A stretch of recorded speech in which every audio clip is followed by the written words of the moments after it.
Hey there, cats and kitties. I am the Blues Man, Johnny Blues, and this is Wicked Flicks. For this particular episode, I'm going with the 1981 classic, Clash of the Titans. Now, this has already been remade in the last couple of years as of the time of this recording, as well as had a sequel to that remake come out, and both are said to be not that great. But I really love this original version because it's just a rollicking, early 80s mythic tale. There's a lot of Ray Harryhausen stop-motion effects in it that are just awesome, and it's definitely worth a look. Primarily it stars Harry Hamlin, as well as features appearances from Laurence Olivier, Maggie Smith, Burgess Meredith, as well as some other familiar faces.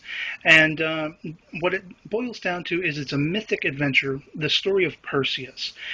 He was basically a son of Zeus, and his grandfather, not knowing this, decided to cast out the newborn baby Perseus, and his mother, put them to death out into the sea, because he saw it as a slight against his honor, basically, which turned out to be somewhat blasphemous.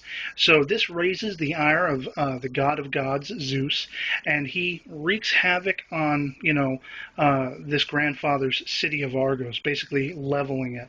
And so he decrees amongst the gods that Perseus be allowed to live and grow up and live a peaceful life.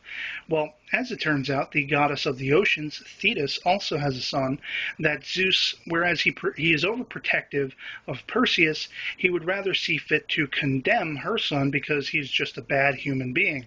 And he deforms this other son into an almost devil-looking creature.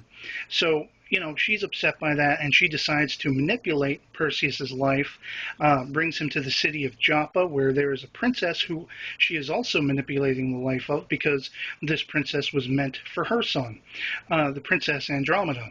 And so what happens is, Perseus basically stumbles across the princess, falls in love, and when Thetis finds this out, she is just livid that, the woman meant for her son has found Perseus, and they both love each other, and she decrees that she be put to death as a sacrifice to the Kraken, this gigantic sea creature monster thing.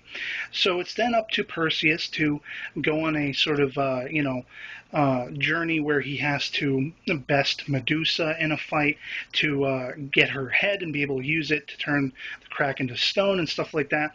And I won't spoil how it all turns out, but it's just a really adventurous movie.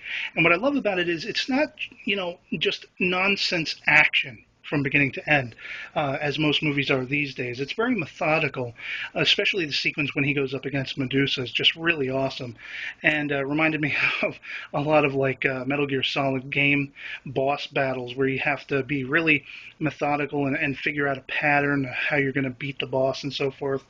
And it's just a fun time. And there's also this little sort of robot owl, if you will, that I think harkens back to the successes of R2-D2 with Star Wars. But this is just a really great movie, and I definitely suggest you check it out. And that's pretty much all I have to say on it. So, I hope this video finds you well, and I'll catch you all later. Peace.